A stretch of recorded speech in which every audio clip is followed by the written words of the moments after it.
الروح القدس الاله الواحد امين. تحل علينا نعمته وبركته من الان والابد امين. احنا يا اولادي هنكمل الكورس اللي كنا بدأناه مع بعض. عايز افكركم بالموضوعات اللي احنا خدناها عشان تبقى حاضرة في ذهننا. انتوا معايا ولا فين؟ احنا كنا اتكلمنا عن الثالوث، خدنا محاضرتين عن الثالوث في فكر الاباء، وبعد كده اتكلمنا عن ايه تاني؟ وجي اخونا الدكتور عادل ذكري كلمنا برضو عن الثالوث برضو عند الاباء والثالوث في العصور المختلفة. وبعد كده اتكلمنا في المحاضرة اتكلمنا عن لاهوت الابن برضو من ضمن قرص العقيدة، خدنا محاضرتين عن لاهوت الابن. وبعد كده المرة اللي فاتت خدنا محاضرة في علم الكريستولوجي أو طبيعة المسيح، وكانت المحاضرة المرة اللي فاتت لنا أخونا المهندس عصام. النهاردة بنعمة ربنا نكمل في الكورس بتاعنا، بس ناخد الموضوع من زاوية تانية. النهاردة عايز أكلمكم عن أشهر البدع اللي ظهرت في القرون الستة الأولى، القرون الأولى من المسيحية، ونشوف بعض الآباء واجهوا البدع والهرطقات إزاي. عايز أقول لكم بس بعض نقط، في 4 نقط مهمة جدا الآباء واجهوا بيها البدع ورفضها الهرطقة. 4 نقط مهمين جدا الآباء، ودي مهمة جدا لينا عشان نشوف كيف ازاي نواجه البدع والهرطقات اللي ممكن تنتشر في أي وقت. أول نقطة في ال4 نقط دول هي اسمها الإعلان الإلهي. عقيدتنا المسيحية بتؤمن إن الله هو اللي أعلن لنا عن نفسه. فاكرين أول مرة قلت لكم إحنا عرفنا ربنا من خلال إيه؟ من خلال الإعلان. ربنا أعلن لنا عن نفسه، والإعلان دونوا الآباء، في منه إعلان مكتوب وفي إعلان شفاهي، مش كده ولا إيه؟ وده الإيمان اللي بتحياه الكنيسة. الإعلان يفوق العقل، ده اتفقنا عليه قبل كده، يفوق العقل البشر، عشان كده يقولوا الإعلان دايما إيه؟ من فوق إلى أسفل، من أعلى إلى أسفل. وإعلان ربنا حقيقي وكامل وغير متغير. عكس إيه بقى؟ عكس المذاهب الفلسفية. كل المذاهب الفلسفية كانت المعرفة عندهم قايمة على العقل البشري. الفرق بين إعلان ربنا عن نفسه وبين المذاهب، إعلان ربنا عن نفسه ربنا هو اللي أعلن وجاي من فوق لإيه؟ لأسفل. إنما المذاهب الفلسفية قايمة على العقل البشري. العقل البشري يعني إيه؟ يعني من أسفل. نبدأ نفكر. هو يقول لك زي تعبير اللي بيستخدموه البعض، الله عرفوه بالعقل، وقلنا ان ده تعبير مغلوط، لانه العقل المحدود مش ممكن يدرك الله الغير محدود. عايزكم تفهموا كمان في نقطة مهمة جدا، لازم تفهموا ان في فرق بين كلمتين، بين ادراك الله وبين معرفة الله. احنا ما نقدرش ندرك الله، ندركه يعني نقف على ماهيته بالكامل، وده يجعل ربنا محدود. انما معرفة الله مقبولة، لكن معرفة ايه؟ طبعا معرفة حسب ما ربنا ادهنا. طبعا المذاهب الفلسفية كلها كانت المعرفة غير حقيقية، احيانا ناقصة، احيانا مشوهة، احيانا متغيرة. لكن معرفتنا احنا اللي خدناها عن ربنا غير متغيرة، لانها معرفة ايه؟ من عند الله لينا. عشان كده بقول لكم الاعلان غير ايه؟ غير متغير. عشان كده دي اول نقطة من نقط المواجهة. قديس اثناسيوس الرسولي يقول لسرابيون الاسقف، يقول له ايه؟ علينا ان نعتبر جدا هذا التقليد الذي هو تعليم وإيمان الكنيسة الجامع الذي منذ البدء أعطاه الرب وكرز به الرسل وحفظوا الآباء، والذي عليه تأسست الكنيسة. احنا إيماننا وتعليمنا جايبينه منين؟ من التقليد اللي استلمته الكنيسة جابته منين؟ أعطاه الرب للرسل وكرز به الرسل وحفظوا الآباء وعليه تأسست الكنيسة. فاحنا ما عندناش ايه؟ حاجة من عندياتنا. محدش يقدر يجيب حاجة من عنده ولا يقول الأفكار، وهنشوف مع بعض في البدع واحنا بنتكلم. يبقى أول حاجة واجه بيها الآباء المهرطقين أو الهراطقة وجههم بإيه؟ أول حاجة بالإعلان الإلهي. إحنا ملتزمين بالإعلان الإلهي. واحد يجي مثلا يسألنا أنتوا ليه بتنادوا بفكرة الثالوث؟ يعني طب ما فكرة الثالوث دي ممكن تكون صعبة عند الآخرين ويتهكموا علينا أو يستصعبوها، ما ننادي بالوحدانية ونخلص وخلاص. لا، إحنا ده مش أوبشن، ده إعلان. الله هو اللي أعلن لنا عن نفسه إنه إيه؟ إنه آب وابن وروح قدس. إحنا ملتزمين بالإعلان، والإعلان غير متغير، وده إعلان حقيقي لأنه من الله لينا. النقطة الثانية اللي الآباء واجهوا بها الهراطقة، المرجعية والتسليم. يعني إيه المرجعية والتسليم؟ أنا جايب ده منين؟ ومتسلمه من مين؟ دي نقطة مهمة جدا، كانوا دايما يواجهوا الهراطقة بيها، يقولوا لهم أنتوا جبتوا تعليمكم ده منين؟ القديس اثناسيوس الرسول يقول ايه؟ لقد برهنا، لما كان يجي يقف عند اي تعليم يقول ايه؟ لقد برهنا على ان هذا التعليم سلم الينا من اب الى اب. وده في دفاعه في مجمع نقي، بمناسبه نقي يعني. احنا برهنا ان يعني ايه اللي ياكد مصداقيه تعليم اثناسيوس عن تعليم اريوس؟ ايه الفرق بين الاثنين؟ يقول لك اهم فرق كان يمسك فيه القديس اثناسيوس الرسول: واحد، الاعلان; اثنين، التسليم، المرجعيه. انا جايب ده منين؟ ده اللي انا استلمته من انبا فلان، وانبا فلان سلمه لانبا فلان، وانبا فلان، اللي هو ايه؟ تقليد سلمه الرب للرسل، والرسل سلموه للاباء، والاباء سلموه للكنيسه.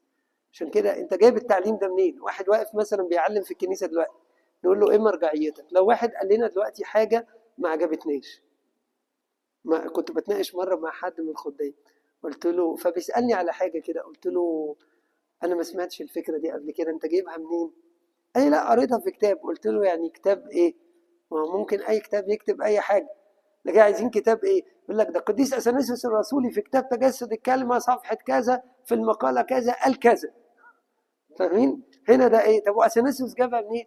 وبعد اثناسيوس جه القديس كيرلس الكبير، راح برضو ذكر لنا نفس الموضع ده في كتاب كذا. شايفين انتوا التسلسل؟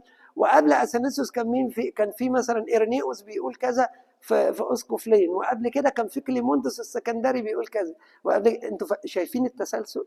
نفضل نرجع بالتسلسل ده لغايه ما نوصل لفين؟ نوصل لربنا يسوع المسيح نفسه وتعليم اللي الكنيسه عاشته. فمهم جدا جدا. عشان كده بيقول ايه بقى قديس غرغوريوس النيسي؟ يقول ايه؟ يليق بنا ان نحفظ التقليد الذي تسلمناه، اسمعوا الجمله كده دي، بالتتابع. انا اخطيت، المفروض الموضوع يكون مكتوب بس ما لحقتش، انا قعدت طول النهار النهارده ما عرفش اجيبه ايه. التقليد الذي تسلمناه بالتتابع من الاباء ثابتا بغير تغيير. يعني ايه بالتتابع؟ يعني البطريرك الاول ثم البطريرك الثاني للثالث للرابع للخامس. احنا مثلا في كنيستنا بنعمل كده. من الحاجات اللي حفظت كنيستنا الارثوذكسيه هنا التتابع المستمر في الكرسي الرسول. بابا تودروس قبليه البابا شنوده، قبليه البابا كرولوس، قبليه ده عاش ده. نيجي نشوف تعليم دلوقتي، لما نيجي حتى لما نيجي نستلم في التاكس يقول لك البابا كرولوس كان بيعمل كده، والبابا شنودة عمل كده، خلاص احنا عندنا ايه؟ تسليم ابائي تسلمنا. دي حاجه. عشان كده في المرجعيه والتسليم، اسمعوا الجمله دي، في 3 تساؤلات هامه يسالها الاباء. ايه هي الثلاث أهم؟ اول سؤال: هل هذا التعليم موجود منذ البدء، بدايه المسيحيه ولا لا؟ دي اهم سؤال. يعني مثلا لما اريوس طلع يقول لنا بتعليمه، او النسطور طلع بتعليمه، نساله سؤال: هل التعليم ده موجود من البدء؟ يقول لا، ما كانش موجود، بس ده منطقي اصله مش عارف ايه. نقول له متشكرين. دي اول سؤال. السؤال الثاني: هل اجمع الاباء على هذا التعليم؟ خد بالك، انا قلت لكم كلمه واحنا بنتكلم عن بدايه الاباء. احنا بعد كده احنا خدنا جزء لاهوتيات، ناخد جزء بقى ايه؟ بترولوجي، ابائيات، وهكذا، ونتغير، نحول الكورس يعني كل شويه. هل الاباء اجمعوا على هذا التعليم ولا لا؟ يعني لما نيجي نتكلم في علم الابائيات نلاقي من الحاجات المهمه جدا في اباء اجمعوا على التعليم ده ولا مفيش؟ في حاجه مهمه جدا عايز اقول لكم عليها. ايه هي؟ في فرق بين الراي والعقيدة. يعني ايه؟ العقيدة يجمع عليها الكل، بس ممكن واحد من الآباء عنده رأي في موقف في حاجة معينة، ده ما يعتبرش عقيدة، ما يعتبر. وده رأيه هو الشخصي، وهل رأيه الشخصي ده يتناسب مع بقية الآباء في كل الكنائس ولا لا؟ انتوا معايا يا أولاد ولا مش معايا؟ اللي ماسكين الموبايلات ركزوا. احنا عندنا تعليم في إجماع على التعليم ده، والآباء كلهم كانوا بيعلموا بيه. ولا ما تجيش بقى تقول لي إيه، نلاقي مثلا يعني 50 أب عند القديس غريغوريوس، وعند القديس اثناسيوس، وعند القديس البابا كرولوس، وعند القديس كذا، وعند القديس كذا، وعند القديس كذا، وعند القديس كذا راي في العقيده دي. وبعدين تلاقي راي كده على جنب في حته في كتاب صغير مره ذكروا الانبا فلان، تقول لك ما هو فلان قال. لا لا، ده ممكن ده يكون رايه شخصي في وقت من الاوقات. السؤال الثالث، هل تعلم به ووافقت عليه كل الكنائس ولا لا؟ سامعين ده؟ يبقى احنا عندنا 3 اسئله مهمين. التعليم ده موجود من البدء ولا لا؟ يعني الكنيسه الاولى فهمت التعليم ده وعلمت بيه؟ انتوا معايا يا اولاد؟ السؤال الثاني، طب الاباء اجمعوا عليه؟ 3، هل التعليم ده الكنيسه وافقت عليه وعلمت بيه ولا لا؟ وممكن واحد يطلع لنا في كنيسه ما يقول فكر، لكن الكنيسه بتاعته نفسها رفضتها، لان كان غالبا الهراطقه لما بيطلعوا في كنايسهم بيتعمل مجمع اسمه مجمع مكاني ويرفضوا تعليمهم ويقولوا لهم التعليم بتاعكم ده مش مظبوط.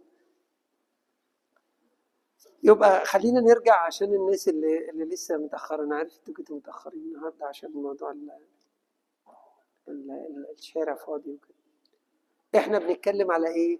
على البدع والهرطقات في القرون ال6 الاولى عشان نفهم العقيدة بتاعتنا ماشية ازاي. الآباء واجهوا البدع ازاي؟ قلنا واجهوهم ب4 حاجات. أول حاجة الإعلان الإلهي، لأنه جاي من فوق لأسفل. 2، كان في شرط مهم اسمه المرجعية والتسليم. 3، اسمعوا الكلمة الجاية دي شوية يمكن غريبة على ذهنكم شوية.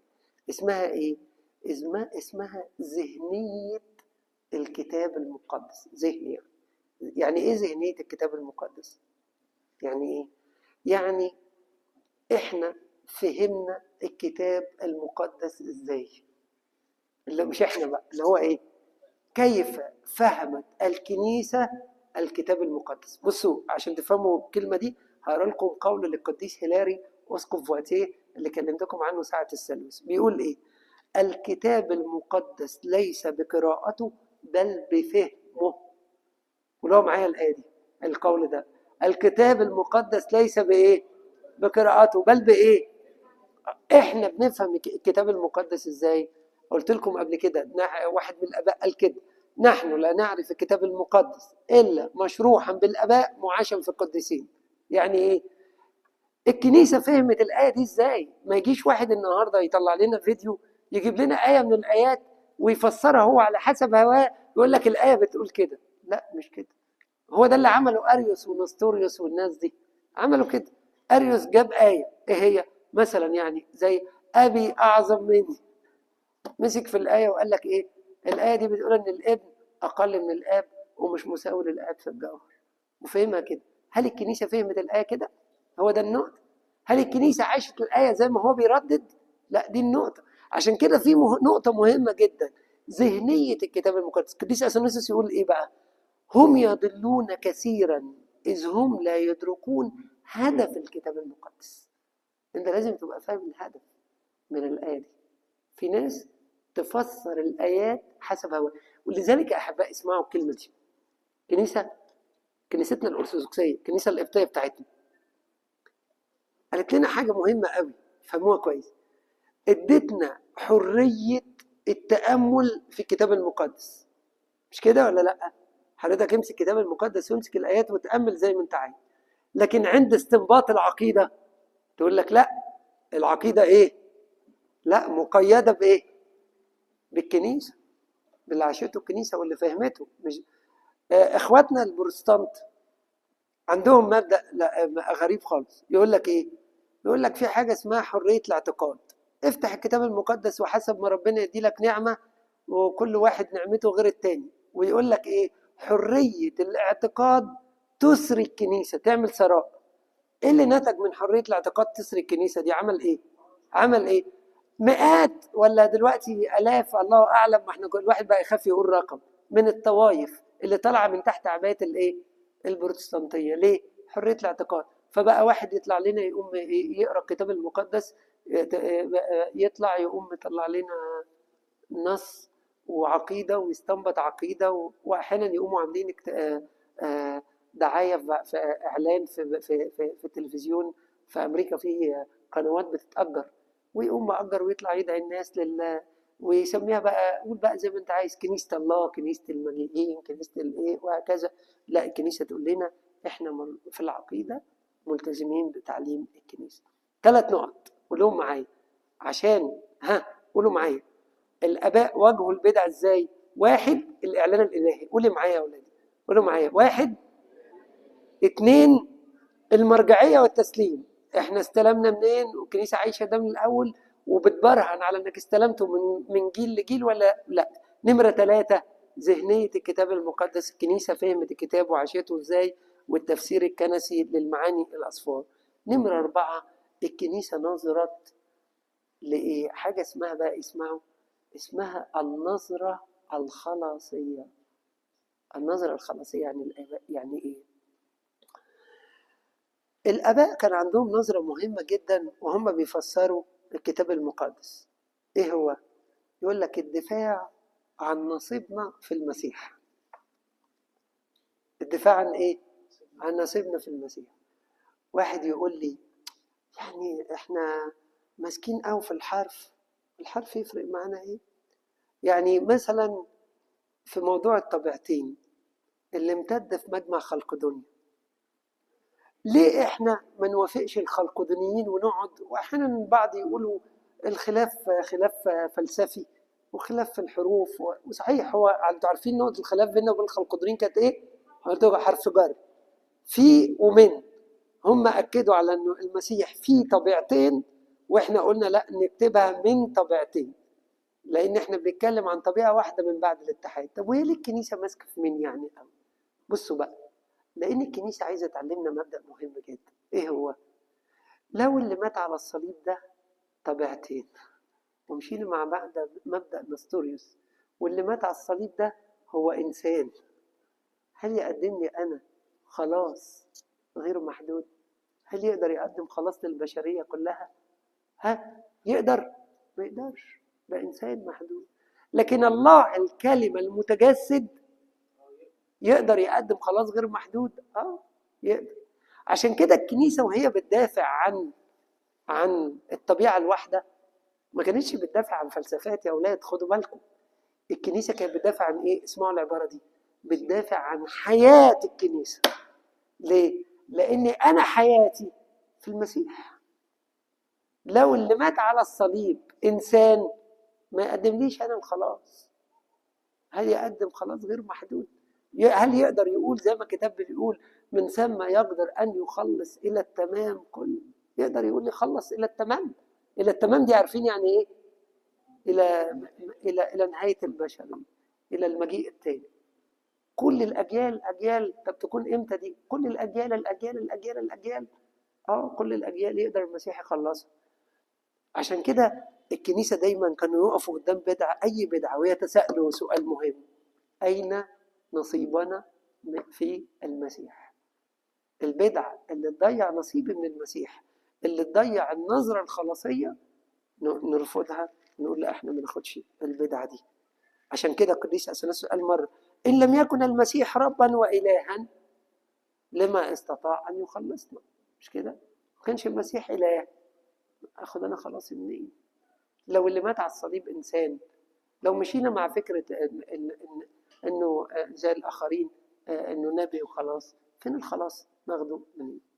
4 نقط واجه بيهم الآباء البدع والهرطقات في القرون ال6 الأولى. إيه هم ال4؟ أفكركم بيهم. 1، قولوهم معايا: الإعلان الإلهي. إحنا فهمنا ربنا هو اللي عرفنا بنفسه، الإعلان الإلهي من فوق لإيه؟ لتحت. 2، والمرجعيه والتسليم. قولوا معايا. لا انا عايزكم تحفظوا، عايزين نحفظ. 1 الايه؟ 2 3 ذهنيه الكتاب المقدس. 4 النظره الخلاصيه. ممكن نقول 4 مع بعض؟ يلا قولوهم. عايزكم. انت عارفين انا بحفظهم لكم ليه؟ عشان ده يبقى منهجكم في الوقوف قدام اي بدعه. يلا قولوهم معايا. 1 ايه؟ 2 3 ذهنيه كده. 4 النظره الخلاصيه. تعالوا بقى اكلمكم عن بعض واشهر البدع. ناخد نبذات كده عن البدع عشان تفهموا البدع جت منين واصلها فين واثرت ايه في الكنيسه، وتفهموا الامور ماشيه ازاي. اشهر البدع اللي كانت موجوده في القرون السته الاولى، اشهر بدعه اثرت جدا وكان ليها تاثير جدا على الكنيسه اسمها الغنوصيه. اسمها ايه؟ الغنوصيه. الغنوصيه في راي بيقول انها كانت من 100 ميلاديا ووصلت لغايه القرن الثامن، يعني سنه 700. ففضلت مستمره من 100 ميلاديا لغايه 700. انا قريت في بعض الكتب والمراجع وقعدت ابحث ان الغنوصيه ليها اصول من قبل يعني من قبل الميلاد. كانت ليها اصول. والغنوصيه جايه من كلمه ايه؟ غنوصي يعني المعرفه، والغنوصيين هم اصحاب المعرفه، والناس اللي هم عندهم فكره الايه؟ ان المعرفه هي اللي تخلص الانسان، وكل ما الانسان يعرف اكتر يبقى ماشي في فكره الايه؟ في فكره الخلاص. وكانوا الغنوصيين، احنا نبقى نتكلم عن الغنوصيه باكتر تدقيق يعني، لكن اشهر ما في الغنوصيه الفكره الرئيسيه اللي عندهم فكره حاجه اسمها الثنائيه. يعني ايه الثنائيه؟ الغنوصيين قالوا ان في الهين، وارجوكم ركزوا عشان الفكره دي اثرت بعد كده في كل اللي جاي. الغنوصيه قالوا بايه؟ بالثنائيه. يعني ايه الثنائيه؟ يعني في اله. قالوا في اله للخير واله للشر. اله الخير قالوا كده انه متعالي، تعالى يعني، ولا يمكن يرتبط بالماده. ليه؟ لان قالوا ان الماده نجسه. الماده ايه؟ الماده بقى الكون وكل ما فيه يعتبر ايه؟ ماده. طب الله يحب يخلق الماده، اله الخير يخلق الماده، يعمل ايه؟ يبقى فيه اله شر. اله الشر ممكن يتعامل مع الماده ويخلقها. طب لو اله خير، لا، اله الخير ما يتعاملش مع الايه؟ مع الماده. فبنسميهم اصحاب الايه؟ الثنائيه. مشكله ان الحركه دي حركه اصلا فلسفيه وكانت قايمه على الفلسفه. المشكله ان الغنوصيه دي دخلت في المسيحيه، وبقى في ناس اسمهم مسيحيين غنوصيين. يعني بقوا غنوصيين بس بقوا مسيحيين. فحبوا يعملوا ايه بقى؟ حبوا يعملوا تلاقي ما بين المسيحيه والغنوصيه. انتوا فاهمين ازاي؟ ويدمجوا بين الفكرتين. وعشان كده الغنوصيين دول، قلت لكم انا المره اللي فاتت الكلمه دي او في اليوم الروحي، قلت لكم الغنوصيين دول كثير منهم الفوا كتب مقدسه. يعني حاولوا يعملوا اناجيل، زي مثلا انجيل توما. ويعملوا ايه؟ يجي شخص غنوصي عنده الفكره الغنوصيه يقوم مؤلف انجيل بناء على الانجيل اللي موجود، ويستنتج منه شويه حاجات، وبعدين يقوم ايه؟ بدل ما ينسبه باسمه هو مش هيلاقي رواج والناس هترفضه، فيقوم ينسبه لحد. فمثلا انجيل توما، انجيل العبرانيين، انجيل بطرس، انجيل برنابا، وهكذا. اناجيل متعدده. الكنيسه عملت ايه؟ رفضت الاناجيل دي كلها او الكتابات دي يعني، وسمتها الكتابات الايه؟ المنحوله او الابوكريفه. المنحوله يعني المزيفه. خدوا بالكم من كلمه ابوكريفه، لان ابوكريفه في وقت من الاوقات كانت تعني مزيفه عشان انت بتقرا ما تتلخبطش، وفي وقت من الاوقات كانت بتعني الاسفار القانونيه الثانيه. عشان كده لما في ناس تتلخبط من الحته دي، بعض الاوقات كانوا يستخدموا كلمه الابوكريفه دي على الاسفار غير القانونيه، فيقولوا اسفار قانونيه او ابوكريفه. الابوكريفه كانوا يقصدوا بيها احيانا اسفار القانونيه الثانيه. لكن في العموم في الاستخدام الشائع كلمه المنحوله يعني المزيفه، والابوكريفه برضو يعني المرفوضه اللي الكنيسه رفضتها. فكان في كتابات للغنوصيين دول واثروا على الكنيسه. الغنوصيه دي مأثره في التاريخ لغايه النهارده. خد بالك، فكره الله ان تعالى وما يتعاملش، وانك تقنع حد ان الله تجسد، وان الله يتجسد وحاشا وازاي، وده نفس الافكار بتاعت الغنوصيه. اله الشر كانوا يشوفوا انه لما دخلوا بقى المسيحيين فكانوا ينظروا لاله العهد القديم انه ايه؟ انه الاله القاسي المادي اللي بيطلب الدماء والموت، ويقولوا ان اله العهد الجديد هو الاله الروح الخير، بس كانوا يقولوا لا يمكن يتحد بالايه؟ بالماده. من الغنوصيين دخل ناس المسيحيه، فطلع برضو ناس سموا نفسهم الايه؟ الدوسيتيين او اصحاب الدوسيتيه. الدوسيتيين دول، كلمه دوسيتيه جايه من كلمه خياليين. يعني ايه الخياليين؟ دول عايزين يؤمنوا بالمسيح بس حسب ذهنهم الخاص. قالوا طب احنا نؤمن بالمسيح، بس المسيح اله خير، اله العهد الجديد ده اله الخير. طب المسيح اله الخير ازاي يتحد بالماده؟ الماده شر. فراحوا قالوا لا، اصل الاتحاد جسد المسيح ده جسد ايه؟ اسمعوا، جسد اثيري، جسد خيالي. عارفين انا قلت لكم من الحكايه دي اللي طلع منها عباره ايه؟ وشبه له. هو شبه انه جسد، لكن هو في الحقيقه مش ايه؟ مش جسد. طبعا اعتبروا التجسد والصليب والقيامه والصعود كل دي ايه؟ خيالات. تقول له مين اللي مات على الصليب؟ يقول لك هو المسيح، بس هو خيال. ان طب المسيح زي ما احنا بنقول على ايه؟ زي ما بنقول على ظهورات العهد القديم.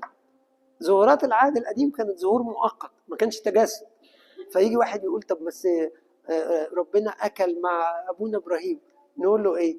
ربنا يعني استبقى بعض خواص وادى لابونا ابراهيم الايه؟ الفكر ده، لكن هو كان فيه تجسد؟ لا، ما كانش فيه تجسد. امال امتى التجسد حصل؟ التجسد في ملء الزمان، لما تجسد ربنا من ايه؟ من امنا العذراء.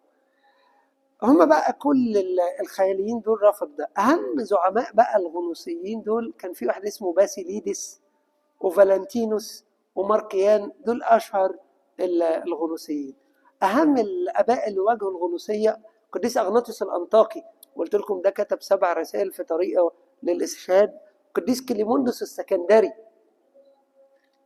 قديس كليموندوس السكندري كان يتكلم عن عباره كان يستخدم مين هو الغنوصي المسيحي، فيتكلم بقى ان الغنوصي المسيحي ده اللي عنده ايمان حقيقي وعنده تقوى وعنده حياه قويه في المسيح. وكان عايز يقول لهم ايه؟ ان انتوا عارفين الفلاسفه دول وبتوع الفلسفات كانوا في بدايه المسيحيه يتهموا المسيحيه ويتهكموا عليها ان المسيحيه دي ديانه الضعفاء والفقراء والناس اللي ذهنهم ايه؟ على قدهم. حتى القديس جيروم لما حب يعمل الكتاب بتاعه راح كاتب فيه كل الكتاب المسيحيين، حتى بعض الكتاب منهم كانوا هراطقة، واستخدمهم وكتبهم وذكر كتاباتهم وتعليمهم عشان بس يعمل ايه؟ يأكد لهم ان احنا عندنا كتاب ايه؟ مثقفين ومتعلمين ومش كتاب جهل. قديس كليموندوس السكندري من الناس اللي دفعت. العلامة أوريجانوس من الناس اللي دفعت. قديس إيرونيوس أسقف ليون. قديس أبيفانيوس أسقف سلاميزو، ده من العلامات اللي دفعت ضد الغنوصية. الرد على الغنوصية من خلال الكتاب المقدس. انتوا عارفين آخر كتابات العهد الجديد هي ايه؟ إنجيل يوحنا يسموه إنجيل تكميلي. ال3 أناجيل الأولانية بنسميها أناجيل ايه؟ إذائية أو متشابهة. قديس يوحنا إنجيل تكميلي جاي يكمل بقى ويشرح لنا. عندنا من الحاجات المهمة جدا آخر الكتابات رسالة يوحنا الأولى والثانية. يقول إيه بقى؟ الحل بقى. الرسالة دي كانت الرد على إيه؟ على الغنوصية. الغنوصية رد عليها إنجيل رسالة معلمنا يوحنا الأولى. في أول سطر من الرسالة قال إيه؟ الذي كان من البدء. الذي كان من البدء يعني إيه؟ الأزلي، الله الذي سمعناه الذي رأيناه بعيوننا، الذي شاهدناه، والذي لمسته أيدينا. لمسناه بإيدينا خلاص. عايز إيه بقى تاني؟ لو حد قاعد ورا خالص ممكن يطلع قدام شوية ولاد لغاية ما النور يجي، معلش عشان هزعق بس مش عارف. وإحنا الكنيسة تعيش نفس الكلام ده في القداس الإلهي، القداس في المجمع نقول إيه؟ نقول وبالأكثر القديسة المملوءة مجدا العذراء كل حين، الذي ولدت لنا الله الكلمة بالحقيقة. يمكن انتوا ما تاخدوش بالكم من كلمة بالحقيقة دي.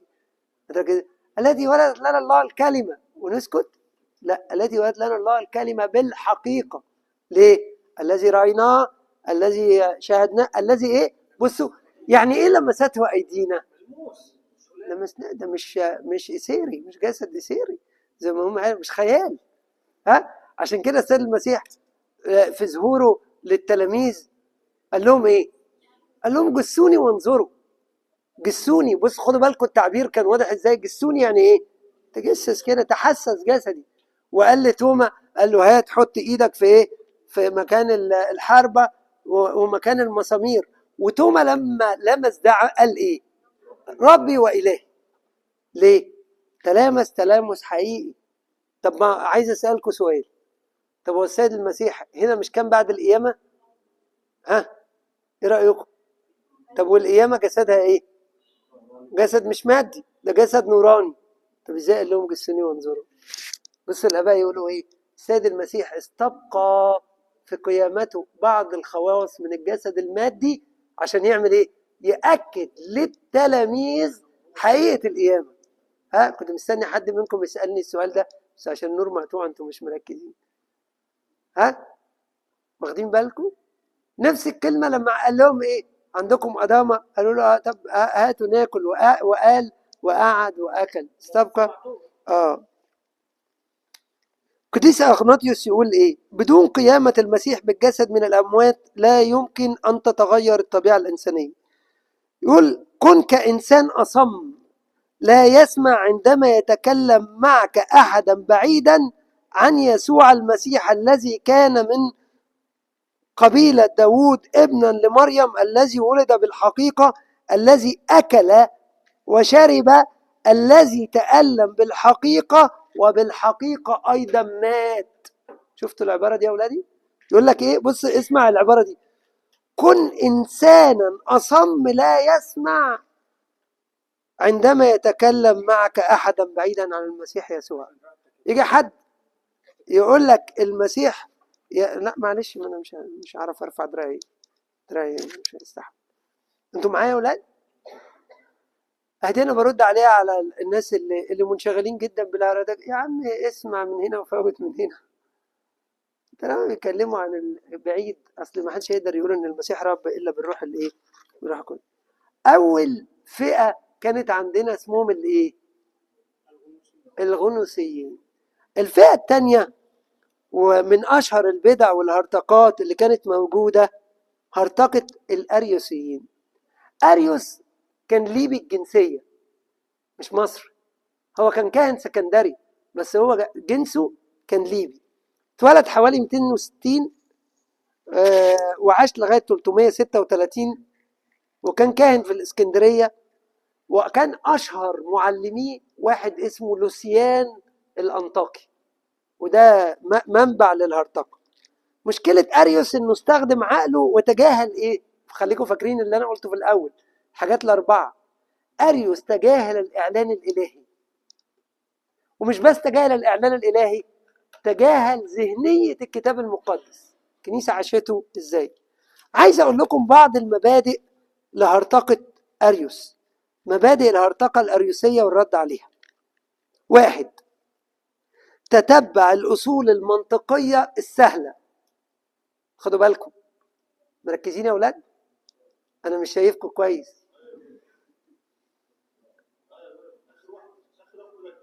انت يا عماد انا بسمعك من صوتك مش من هنا.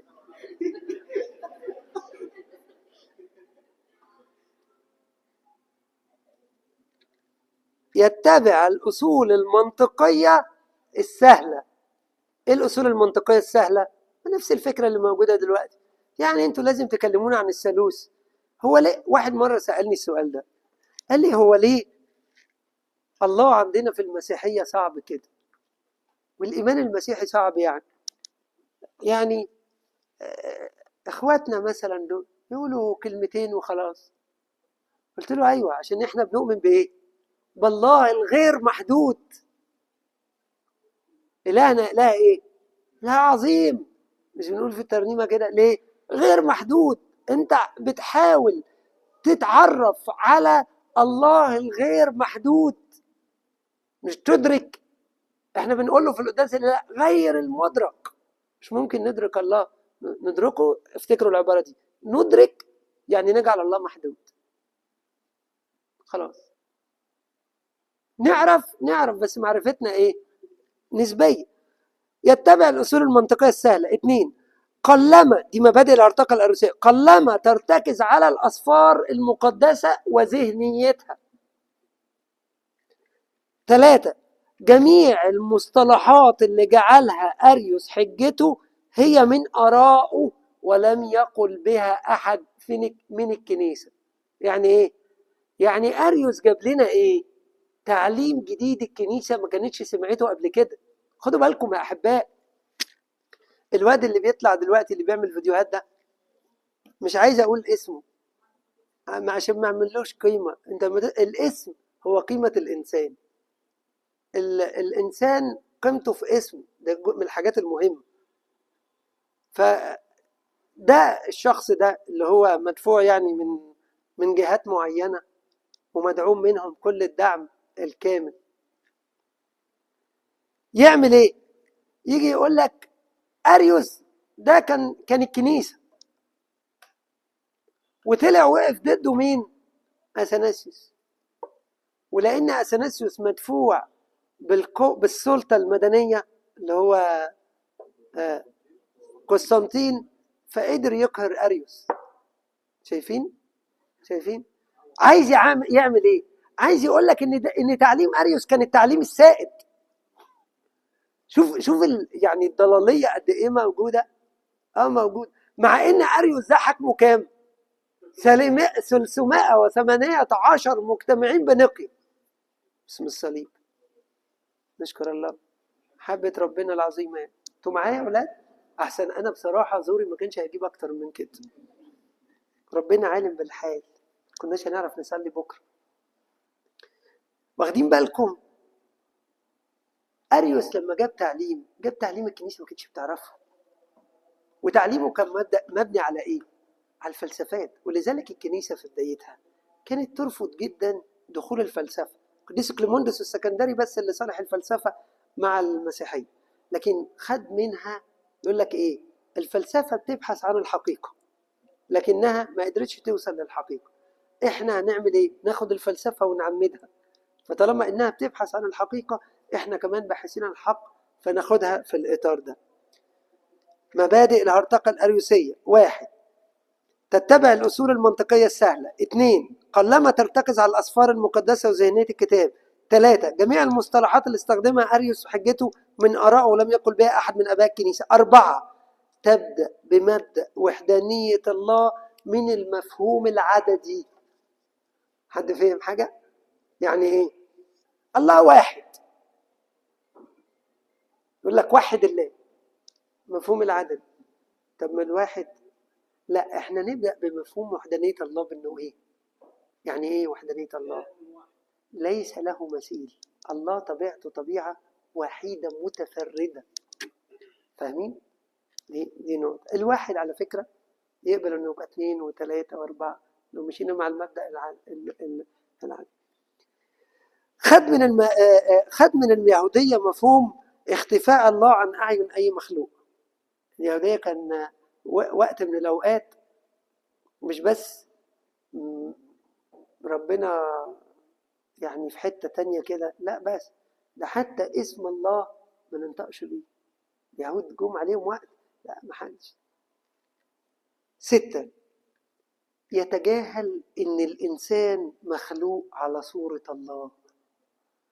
دي موجوده الاريوسيه دي لغايه دلوقتي ولا لا؟ حد فاهم حاجه؟ الاريوسيه دي موجوده لغايه دلوقتي ولا لا؟ اللي انا بقوله لكم ده موجود لغايه دلوقتي ولا لا؟ ده موجود بالظبط بالكربون. يتجاهل ان الانسان مخلوق على صوره الله. يعني ايه دي؟ تقول له المسيح تجسد وتأنس، يعني صار انسان. الله ظهر في الجسد، جسد انسان. استغفر الله العظيم. يقول لك اله المسيحيين بص ده بينام، ده بياكل، ده بيشرب، وكأن دي خطيه كبيره جدا، مع ان الانسان اللي بياكل وبيشرب وبينام ده مخلوق على صوره الله ومثاله، والوحيد اللي ربنا قال عنه انه على صورته ومثاله. مش كده ولا ايه؟ وكأن الانسان ده خطيه. الشيء يعني مره واحد من الاباء كان كتب في مقال، يعني اذا كان غير المسيحيين بيقبلوا جدا ان الله ظهر وكلم موسى من خلال الشجره العليقه، واتحد بالشجره وكلمه من خلالها، فقبل انه يتحد بالشجره لكن ما يقبلش انه يتحد بالانسان، وكأن الانسان اقل او دنيا من الايه؟ من الشجره، مع ان الشجره ما فيهاش روح الله وما فيهاش نفخه من القدير، بكلمته اتكونت، والانسان هو الماء. فكل الهراطقه يتجاهلوا ان الانسان مخلوق على صوره الله. مفهوم الاريوسيه بقى عن الخلق والابتداء ده محاوله بقى عقليه للتوفيق بين الترفع عن العالم وبين ان الله خلق العالم. الاريوسيه تستنتج خيوطها من فلسفتها ان الاب السماوي هو الروح الاعظم المنزه عن العالم السفلي. الاب هو الروح الاعظم المنزه عن العالم السفلي. جت منين دي؟ لا انتوا كده مش مصحصحين، كفايه علينا كده بقى. جت مش كنا بنتكلم عن الغنوصيه من شويه والثنائيه واله الخير واله الشر، وان الله الخير دوت مش ممكن يتحد بالماده. هو اثرت في الفكره دي. الاريوسيه تنفي الوجود الشخصي للمسيح منذ الازل. يقول لك المسيح هو ايه؟ الابن. الابن. كان اريوس يوقف الناس في الشارع، يوقف واحد يساله سؤال: انت جيت الاول ولا ابنك؟ يقول له انا جيت. طب ابنك جه معاك ولا جه بعديك؟ يقول له لا جه بعدي. يقول له كده الاب بقى كان موجود منذ الازل، وبعد كده في وقت معين خلق الابن عشان يخلق بيه العالم. دي فكره برضو من الغنوصيه. بصوا، لا ينفي اريوس ان المسيح ابن الله. دي من الاخطاء اللي الناس كثيره بتقع فيها. يقول لك الاريوسيه بتنكر الوهيه المسيح. الاريوسيه ما انكرتش الوهيه المسيح. الاريوسيه انكرت مساواه الابن بالاب، ولذلك كان مشكلته ايه؟ احنا قلنا في قانون الايمان ايه؟ مساوي للاب في الجوهر. هو قال ايه؟ مشابه للاب في الجوهر. طب هو اله ولا مش اله؟ قال لك اله، بس هو ايه؟ نفس فكره الغنوصيه. ابقى اشرح لكم مره الغنوصيه وفكره الايونات دي. الايون الاعظم خلق بعديه، ابقى اجيب لكم. انا كنت راسمها لكم بس ما جبتش الفلاشه يعني للاسف. على الشاشه اوريكم الرسمه ازاي الاله الاعظم، وبعد كده خرج منه ايونات، وبعد كده خرج منها الروح ومش عارف ايه وهكذا. دي فكره الغنوصيه. فهو اتاثر بالفكره دي، فقال الاب هو الروح الاعظم، وبعد كده الابن في مرتبه اقل، وبعد كده الروح القدس وهكذا. يقول أريوس إن المسيح كابن لله يلزم أن يكون أدنى مرتبة من الآب. ويقول يتكون الثالوث القدوس عند الأريوسيين في 3 أنواع من الأشخاص منفصلين تمام الانفصال، ومتدرجين في الكرامة والمجد تدرج متفاوت لا نهائي. يعني إيه؟ الآب غير الابن غير الروح القدس. ممكن الآب إله بس ده الإله الأعظم، الابن إله بس في درجة أقل، والروح القدس إله بس في درجة إيه؟ أقل. عشان كده لما يطلع برضو نفس الفيديوهات ديت، شوفوا أنا بقول لكم الربط، أنا بحاول أعمل لكم فكرة الربط دي مش تعرفوا الهرطقات بتيجي منين. هي في هرطقة موجودة بنفس الفكر اللي كان موجود. انتوا عارفين لما تيجي ترجعوا للهرطقة بتاعت السبتيين هتلاقوها أحياء لهرطقات قديمة، واللي موجود حاليا واللي بيطلع واللي بيعلم هي احياء لهرطقات، بس مجموعه بقى. عارفين ايه؟ في ناس عامله ايه؟ ميكس. عارفين ميكس؟ عارفين الكومبو؟ عارفين الكومبو؟ اهو ده الكومبو بقى، عامل من كل فيلم ايه اغنيه. العوامل المشتركه في الهرطقات دي حاجه نقطه مهمه جدا عايز اقول لكم عليها بسرعه. اول حاجه الابتعاد بالله عن الخليقه او عن الماده. الحاجه الثانيه من العوامل المشتركه بين البدع والهرطقات عدم التمييز بين الاقنوم والطبيعه او الطبيعه والشخص. دايما الهراطقه ما يميزوش بين ايه الطبيعه والاقنوم. الاقنوم انا قلت لكم المره اللي فاتت، قلت لكم الاقنوم شخص في الثالوث. وحتى لما بصوا كلمه اقنوم ملهاش ترجمه في العربي، في الترجمه الانجليش هتلاقوها مكتوبه انها شخص. طب ليه الكنيسه ما استخدمتش شخص واستخدمت اقنوم؟ لان الشخص ايه؟ انا هقول لحضرتك انا شخص، وانكل جورج شخص، واثناسيوس شخص، واستاذ هاني شخص، وابونا سرافيم شخص. ايه اللي حاصل هنا؟ احنا اشخاص مختلفه، وكمان ايه مش مختلفين بس، ده احنا متفاوتين، مش كده؟ متفاوتين في الايه؟ في القدرات والامكانيات، ومش كده؟ لا، الاقانيم هي صحيح معنى كلمه اقنوم تعني شخص، بس شخص ايه؟ يتميز عن سواه بدون انفصال. عشان كده الكنيسه ما ترجمتش كلمه اقنوم. ليه؟ ما لقيت لهاش في العربي كلمه تؤدي لنفس المعنى. فيجي حد مصمم ان يقول لك الاقنوم شخص. ايوه يا عم شخص، شخص بس مش بالمفهوم اللي انت فاهمه. وزي ما قلت لكم قبل كده ابونا مكاريوس كان بيتكلم مع الشخص ده عمال يقول له ايه؟ الاصل في اللغه اليوناني الفهم العربي لكلمه شخص مختلف. يقول له ايه اللي جاب اليوناني هنا؟ اليوناني ده اللي كتب بيه الكتاب المقدس. انتوا فاهمين؟ هو عايز يفسر الكلمه بمفهومه هو. احنا ما عندناش الكلمه دي، الكلمه دي ما لهاش معنى في العربي. وبعدين يقول لك طب وليه وازاي؟ على ان نفس الشخص اللي بيتكلم علينا ده عنده كلام في كتابه سورياني بدون تفسير، وهو نفسه مش عارف معناه، موجود في باللغه، موجود زي ما هو وهو بينطقه وملوش تفسير عنده موجود. مع ان احنا عندنا تفسير، بس بنقول ان اللغه العربيه مش قادره تحدد معنى يطابق نفس الكلمه دي. فالهرطقه عندهم نفس المشكله. الشخص الواحد، الشخص يحمل طبيعه، والشخص اللي بيحمل الطبيعه بيصنف بالطبيعه دي، ويحمل قدرات وامتيازات الطبيعه. صح ولا غلط؟ احنا بنحمل ايه؟ طبيعه اسمها الطبيعه البشريه، مش كده؟ بنحمل قدرات وصفات وامكانيات الطبيعه البشريه. ايوه. الملاك بيحمل طبيعه ملائكيه، بيحمل قدرات وصفات الطبيعه الايه؟ الطبيعه الملائكيه. الاقنوم يحمل الطبيعه الايه؟ الالهيه، وعنده ايه؟ امتيازات وقدرات الطبيعه الالهيه. بصوا بقى دفاع القديس اثناسيوس ضد اريوس. احنا خدنا الغنوصيه، دلوقتي دخلنا في الاريوسيه. بقول لكم بس اشهر دفاع القديس اثناسيوس. اسمحوا لي يعني.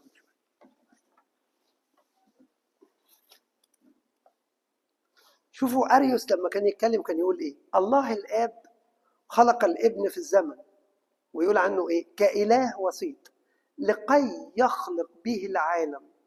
الابن مخلوق وليس اله حقيقي، الابن ليس مساوي للاب في الجوهر. ده كلام اريوس. مبني على ايه برضو؟ على الفكره اللي قلتها لكم في الاول. اصل الله ازاي يتحد بالماده؟ الماده اللي هي شر. وعليه انكر بقى مساواه الابن للاب في الجوهر. قديس اثناسيوس دافع عن ازليه الابن، وقال انه عامل زي الشعاع الخارج من قرص الشمس والتيار الخارج من الينبوع الاثنين. ودافع عن وجود الابن وانه ليه نفس جوهر الاب، وسماه ايه؟ هومو اوسيوس، مش هومي اوسيوس مشابه اللي استخدمها اريوس. قال ايه في دفاعه قديس اثناسيوس؟ دفاع اثناسيوس يقول لك لم يعتمد على اي اصول فلسفيه او مبادئ عقليه مسبقه. دي من الحاجات اللي تميز دفاع اثناسيوس. لا زي قلت لكم الهرطقه يعتمدوا على اصول فلسفيه ومبادئ عقليه، لا اثناسيوس لم يعتمد. التزم بالتقليد اللي استلمه من الآباء. يجي واحد يقول لك ده اثناسيوس فرض لا، ده اثناسيوس جاب ايه؟ ردد التقليد اللي كان الآباء بيعيشوه يسلموه. دفاع اثناسيوس ما كانش دفاع ونصرة لشخص اثناسيوس، لكن كان نصرة للايه؟ للإيمان. كان بيدور حوالين حقيقة الكلمة. يعني ايه؟ الكلمة صار جسدا. يعني ايه؟ الله الكلمة المتجسد. عشان كده في كتابه ضد الأريسيين يقول ايه؟ إن مثل هذه الثرثرة الجوفاء، اسمعوا بقى التعبير ده، انتم مركزين يا اولاد ولا ايه؟ إن مثل هذه الثرثرة الجوفاء التي يتشدق بها في تاليا. تاليا دي اللي هي لا مش ده الشعر اللي كان بينظمه آريوس، والتي ينبغي تجنبها والابتعاد عنها، إذ هي مليئة بالفكر والضلال، وجاء فيها لم يكن الله أبا في كل حين، بل كان وقتا كان الله وحده ولم يكن أبا، بل قد صار أبا فيما بعد. ربنا لما عرفنا بنفسه من العهد القديم قال له أنت أبونا. الله إيه؟ آب. القديس أثناسيوس بيقول لك ده أريوس ده قال إن الآب كان في وقت من الأوقات لوحده وبعد شوية صار أبا. عارفين ده معناه إيه؟ حد فاكر أول محاضرة خدناها؟ قلنا الله غير متغير. يعني إيه غير متغير؟ يعني كامل كمال مطلق في كل صفاته وأفعاله وكل ما ينسب ليه. طب لو قلنا إن الله في وقت من الأوقات ما كانش أب وبعد كده صار أب، يحصل إيه؟ دخلنا تغيير على طبيعة الله، وده ما يتناسبش مع طبيعة الله. يكمل القديس أثناسيوس يقول إيه؟ ها نحن إذ نتحدث بحرية عن الإيمان الصحيح النابع من الكتب الإلهية، ونضع هذا الإيمان على المنارة، فنقول ابن حقيقي حسب الطبيعة للآب ومن نفس جوهره، فهو كان موجودا دائما وهو كائن كل حين ولم يكن قط غير موجود. وكما إن الآب أزلي هكذا أيضا فإن كلمته وحكمته يجب أن يكون أزليا. عشان كده يقول لك إيه؟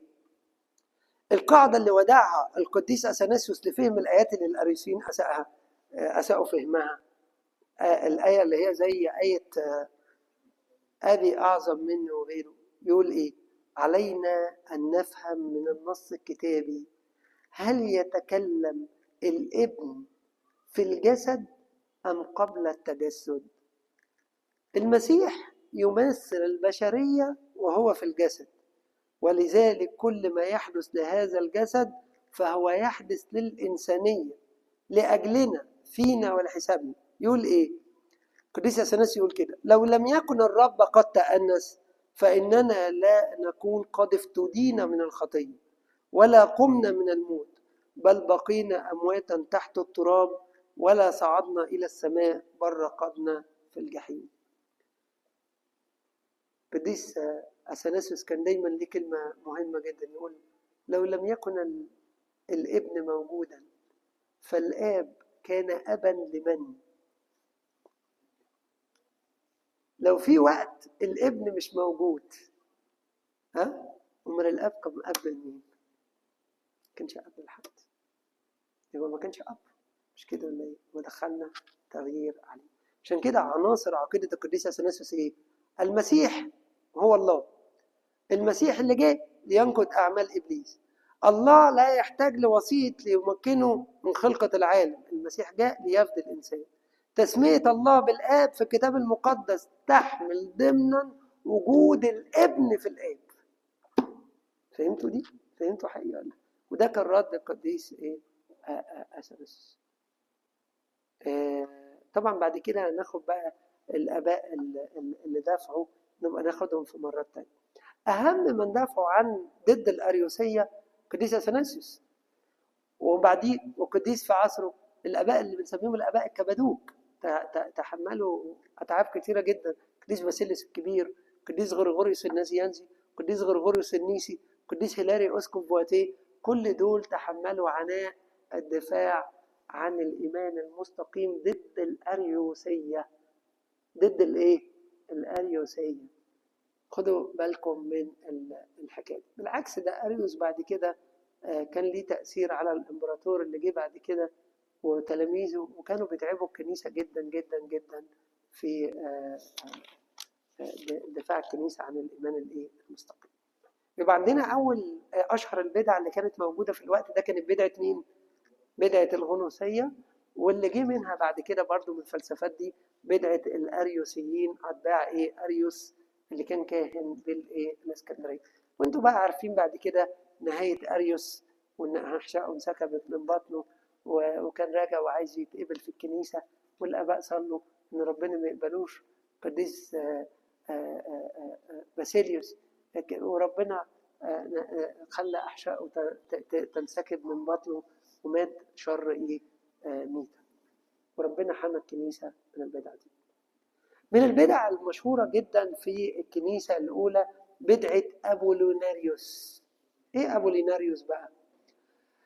ابوليناريوس قال بدعه يعني محواها ان الله حمل جسدا. يعني ايه؟ ابوليناريوس ده كان اسقف في اللاذقيه. اللاذقيه دي في سوريا. اتولد حوالي سنه 315.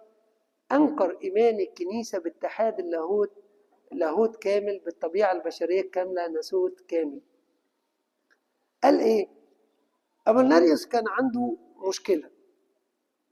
هو خاف من بدعه ان احنا نقول ان السيد المسيح ليه شخصين وليه ارادتين. فعلم بايه بقى ابوليناريوس ده؟ اشرح لكم الحكايه دي. احنا بنقول ان الله هو ايه؟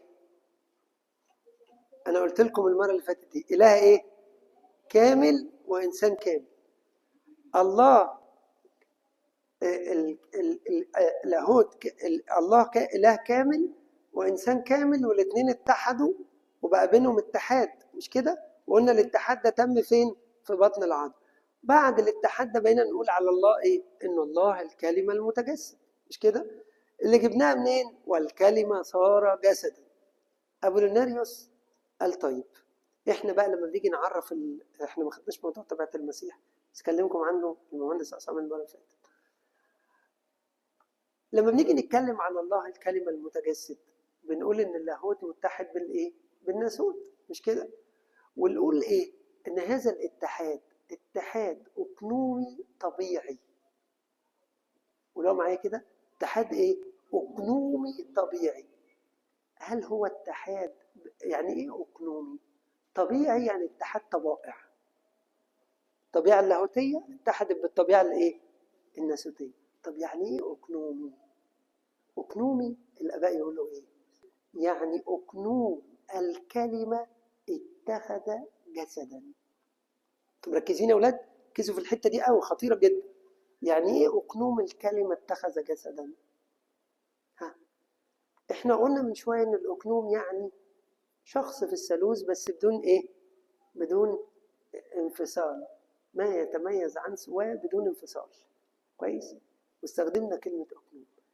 لو السيد المسيح اتحد أقنوميا بمعنى في أقنومين، أصبح للسيد المسيح إيه؟ شخصين. لا ما قلتش كده. الكنيسة تقول لنا إيه؟ كلمة اتحاد أقنومي يعني أقنوم الكلمة اتخذ جسد. فالسيد المسيح فيه كام شخص؟ شخص واحد. خلاص؟ وبعد الاتحاد احنا بننادي بأنه بقى إيه؟ السيد المسيح كإنسان في التجسد هو مركب من لاهوت وإيه؟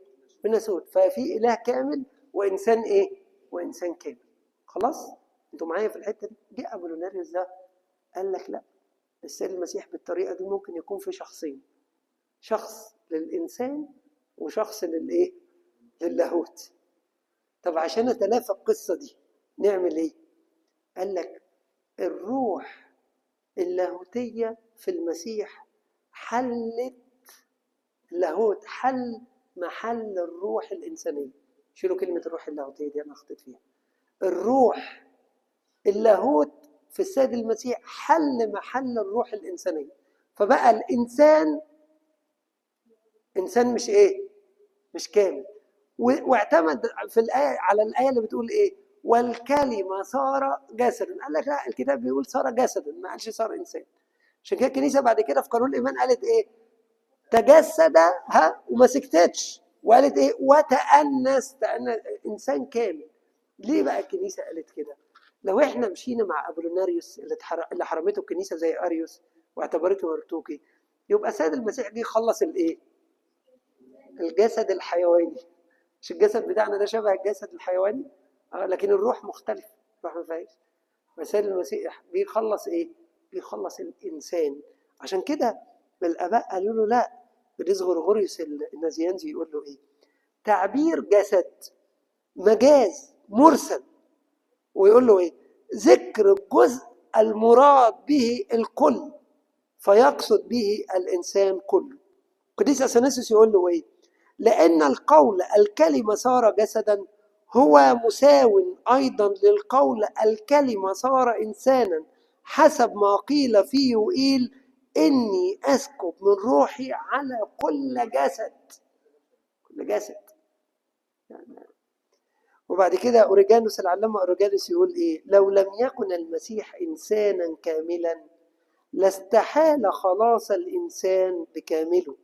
القديس غرغوريوس النازيانزي يقول ايه؟ عباره مهمه قوي: ما لم يتخذ لم يشفى.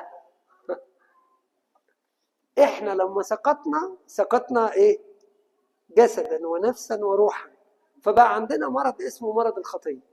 القديس غرغوريوس بيقول كده يعني ما لم يتخذ لم يشفى. المسيح خد ايه؟ خد انسانيتنا نفسا وجسدا وروحا عشان يعمل ايه؟ يعمل ايه؟ يشفي النفس والجسد والروح. فهمت يا اولادي ولا ما فهمتهاش؟ فدي كانت هرطقه ابولوناريوس. لا، المسيح ما كانش فيه روح انسانيه لان اللاهوت حل محل الروح الانسانيه. فقال ايه؟ الله. مين هو المسيح عند ابولوناريوس؟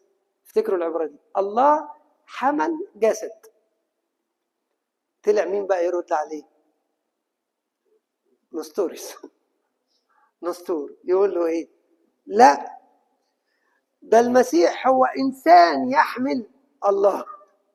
الاولاني قال له الله يحمل جسد، قال له لا، ده المسيح ايه؟ انسان يحمل الله. فجه نستور، ونستور كان ايه؟ دي برضو من اشهر الهرطقات. خلوا بالكم احنا بنتكلم النهارده على الهرطقات عشان المره الجايه ناخد موضوع بقى ايه؟ طبيعه المسيح، نبقى عارفين خلفيه الهرطقه. نستور ده بقى كان بطرك قسطنطينيه، وقال ان المسيح انسان عادي اسمه يسوع حل عليه روح الرب، ورفض مصطلح اتحاد وقال حلول ومصاحبه واقتران. يعني ايه الكلام ده؟ نستور قال العذراء ولدت انسان اسمه يسوع، وهذا الانسان حل عليه اللاهوت. وحلول اللاهوت على الانسان ما كانش حلول اتحاد، لكن حلول ايه؟ مصاحبه، حلول وقتي. فكان يقول ايه؟ السيد المسيح لما يجي يصنع عجائب ومعجزات اللاهوت يفضل متحد بالناسوت. طب ولما يجي ينام بقى، ولا فكر الجماعه التانيين دول يدخل الحمام، اللاهوت يسيبه. ما دي ده اللي موجود لغايه دلوقتي، النسطوريه دي. ولذلك قلت لكم قبل كده ان يوحنا الدمشقي لما هو قديس في الغرب يعني عند الكنيسه الخلقدونيه، لما في القرن السابع سالوه ايه رايك في الدين يعني الاخر؟ قال لهم ايه؟ قال لهم ده هرطقه مسيحيه. قال لهم تحمل الايه؟ من النسطوريه والاريوسيه وهكذا وهكذا وهكذا. سالوه سمعت عن كذا؟ قال لهم سمعت. قالوا له ايه رايك؟ قال لهم دي هرطقه. نسطور قال ان العذراء ما ولدتش الله الكلمه المتجسد، لكن ولدت انسان، والانسان حل عليه ايه؟ اللاهوت. بصوا ركزوا معايا في دي، احنا قربنا نخلص خلاص، انا عارف انتوا تعبتوا. القديس كيرلس الكبير في كلامه عن الاتحاد بقى يقول ايه؟ لاهوت كامل متحد بالطبيعه البشريه، اتحاد اقنومي، طبيعه واحده مركبه من طبيعتين لله الكلمه المتجسد. ويقول عن الاتحاد ده لاهوته لم يفارق ناسوته لحظه واحده ولا طرفه عين. يقول عنه بغير اختلاط ولا امتزاج ولا تغيير ولا استحاله. يعني ايه؟ يعني في اتحاد، انتوا معايا يا ولادي؟ في اتحاد بين اللاهوت والناسوت. والاتحاد ده تم فين؟ في بطن العذراء. نستور يقول لا، الاتحاد ما فيش اتحاد. ودي يبقى العذراء ولدت مين؟ ولدت انسان ايه؟ انسان. عشان كده القديس كيرلس يقول له شوف القديس كيرلس الكبير يستخدم تعبيرات حلوه قوي. بصوا اسمعوا التعبيرات دي. يقول غرس نفسه في الطبيعه البشريه، واستخدم تعبير ضفر نفسه، يعني عارفين ضفيره كده، ويقول وحد نفسه، وبسبب هذا الاتحاد جميع الخيرات المزخره لنا في المسيح تتدفق وتنتقل وتنطلق من خلاله إلى كل الجنس البشري. يقول إيه القديس كيرلس؟ لأن تجسد الكلمة أبطل كل ما حل بالطبيعة البشرية من لعنة وعقوبة. إذن لو اقتلعوا جذر خلاصنا وهدموا أساس رجائنا، ما الذي يبقى معنا بعد هذا؟ فاكرين لما قلت لكم أساس دفاع الآباء هو إيه؟ عقيدة خلاصنا. لو شالوا من المسيح انه اله متجسد، ازاي احنا نخلص؟ لو مشينا مع نستور بالمبدأ ده، يبقى اللي مات على الصليب مين؟ اللاهوت ولا الناسوت؟ خلاص احنا نقول مين اللي مات على الصليب؟ الله الكلمة المتجسد. هو اللاهوت بيموت؟ اللاهوت ما بيموتش. لكن ايه؟ مين اللي الموت يعني انفصال الروح الإنسانية عن الجسد الإنساني. لكن اللاهوت فضل متحد بايه؟ بالروح الانسانيه، ومتحد بالايه؟ بالجسد الانساني. عشان كده نقول لاهوته لم يفارق ناسوته لحظه واحده. لذلك احنا مين اللي مات على الصليب؟ الله الكلمه. مين اللي بناخده في سر الافخارستيه؟ الله الكلمه المتجسد. هل اللاهوت بيتاكل؟ ما بيتاكلش، لكن الناسوت متحد بالايه؟ باللاهوت. مش كده ولا ايه؟ خدوا بالكم. لقد خلقت الانسانيه من جديد في المسيح، وتكونت، اسمع، من خلال اتحاد اللاهوت بالناسوت، فالله في الكلمة المتجسد. مين اللي بيقول كده؟ القديس كيرلس الكبير. أقرأ لكم القول ده تاني. لقد خلقت الإنسانية من جديد في المسيح، وتكونت من خلال اتحاد اللاهوت بالناسوت في الكلمة المتجسد. فلو اللاهوت تعرفين بعد كده الآباء يكلمونا عن حاجة اسمها المبادلة الخلاصية. الآباء بالذات غرغوريوس النازيانزي يكلمونا عن حاجة اسمها المبادلة الخلاصية. إيه المبادلة الخلاصية؟ هو أخذ الذي لنا وأعطانا الذي له. عشان أخذ طبيعتنا البشرية المغلوبة عشان يدينا إيه؟ يدينا حياة جديدة في المسيح يسوع. خد من طبيعتنا الموت عشان يدينا بداله الحياة. أخذ مننا الضعف وادانا بداله إيه؟ قوة. قوتي في الضعف إيه؟ كان. خلاص؟ خدنا كم هرطقة دلوقتي؟ خدنا 4. الغنوصية، مش كده؟ وبعد الغنوصية خدنا أريوس، وبعد كده أبوليناريوس، وبعد أبوليناريوس خدنا هرطقة النسطور. باقي هرطقة واحدة بس أقول لكم عليها دلوقتي ونأجل الباقي، بس عشان تعملوا الربط. هرطقة مين بقى؟ أوطاخي. أبوليناريوس كان عنده مشكلة الأقنوم. المسيح كده لو قلنا في اتحاد وفي روح، ربط بين الروح والأقنوم، يبقى في شخصين. لا، يبقى نخلي المسيح ايه؟ خد مننا الجسد بس. جه نستور قال لك لا، ده المسيح فيه شخصين وفي طبيعتين وايه ومنفصلين. ده في عندنا شخص اسمه، انتوا عارفين نستور ده اللي يعتبر بسببه طلعت بقى الردود بتاعت اخواتنا غير المسيحيين دلوقتي، اللي هي بتاعت ان احنا مشركين. ده فكرة نستور تجيب شرك، لان بقى عندنا انسان وهذا الانسان ايه؟ بيتأله. احنا ما عندناش انسان بيتأله، احنا عندنا ايه؟ اله يتجسد، والكلمة صار جسدا. مش والانسان صار الها، لا، والكلمة صار ايه؟ جسد. أوطاخي بقى جه بدأ. أوطاخي ده مشكلة كبيرة، لأنه بقى إيه؟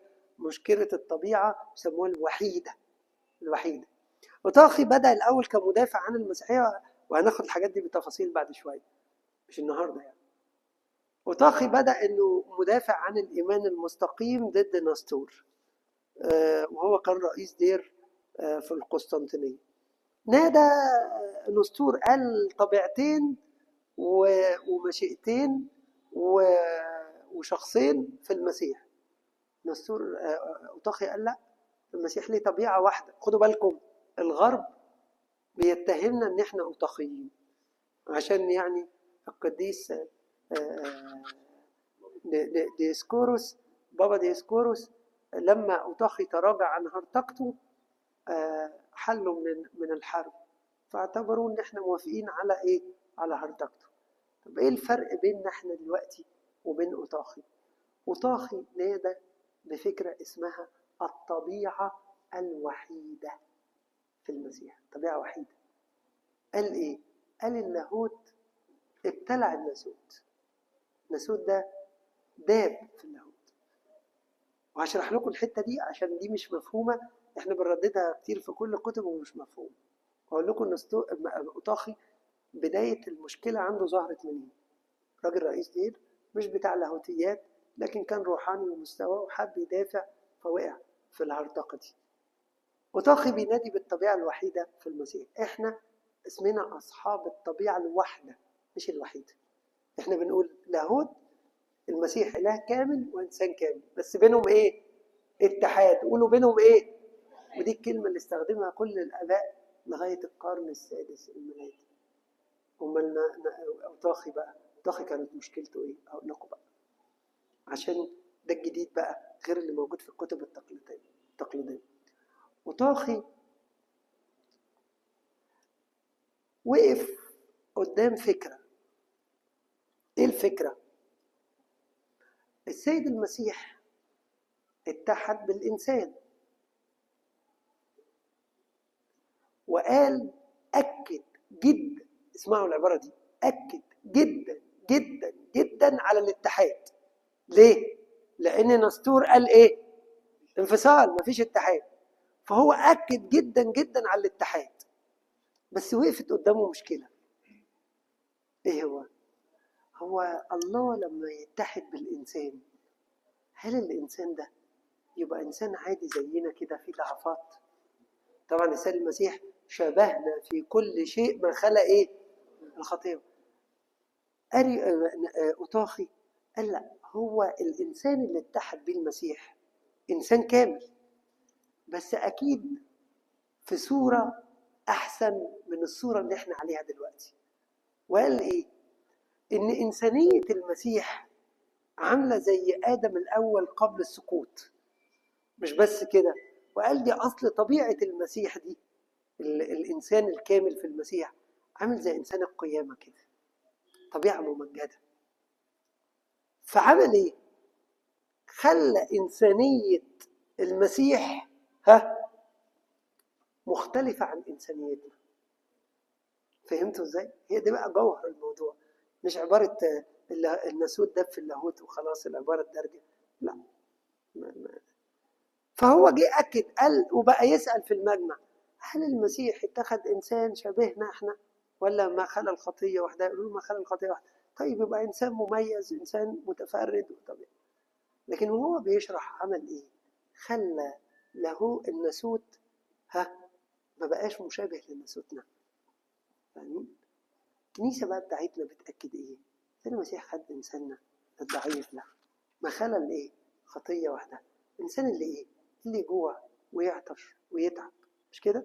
ويقول الكتاب عنه وأخيرا جاع. ليه جاع؟ ليه جاع؟ لأنه إنسان كان. الكنيسة تأكد على إنسانية. عشان كده الكنيسة يقولوا علينا في الغرب إن إحنا مونوفيزايت. مونوفيزايت يعني أصحاب الطبيعة الوحيدة، وينسبوا لنا هرطقة أوطاخي، يقولوا أنتوا أوطاخيين، وإحنا مش أوطاخيين خالص. ويرجعونا للقديس كيرلس الكبير. ارجعوا مع ان كيرلس ده بتاعنا احنا مش بتاعهم هم، لكن ينسبوا لنا احنا ان ايه؟ الأوطاخية. ويقولوا علينا ان احنا مونوفيزايت. مونوفيزايت يعني اصحاب الطبيعه الوحيده، لكن في الحقيقه احنا مش مونوفيزايت. انا اديت لكم الموضوع ده قبل كده، احنا ميافيزايت. يعني ايه؟ اصحاب الطبيعه الواحده وليس الطبيعه الايه؟ الوحيده.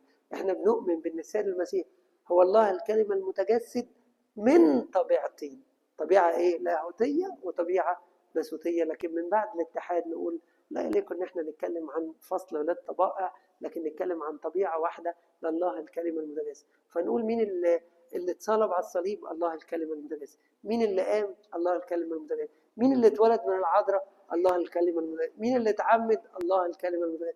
ننسب كل حاجة لله الكلمة المتجسد، وده بحسب تعبير الآباء. احنا النهارده خدنا بعض البدع والهرطقات اللي ظهرت في القرون الخمسة الأولى. هقرا لكم بس طبعا بعض الحرمات اللي قالها بقى قديس كيرلس الكبير، وانتم بالصدفة كنتم في اليوم الروحي تشتغلوا في الحاجات دي. هقرا لكم حاجة واحدة بس، يقول: من لا يعترف إن عمانوئيل هو الله بالحقيقة، وبسبب هذا فإن العذراء هي والدة الإله، لأنها ولدت جسديا الكلمة الذي من الله تجسد، فليكن محروما. ما يؤمنش ان المسيح ده هو الله الكلمة بالحقيقة، وان اللي اتولد من العذراء هو الله الكلمة بالحقيقة، يبقى محروم.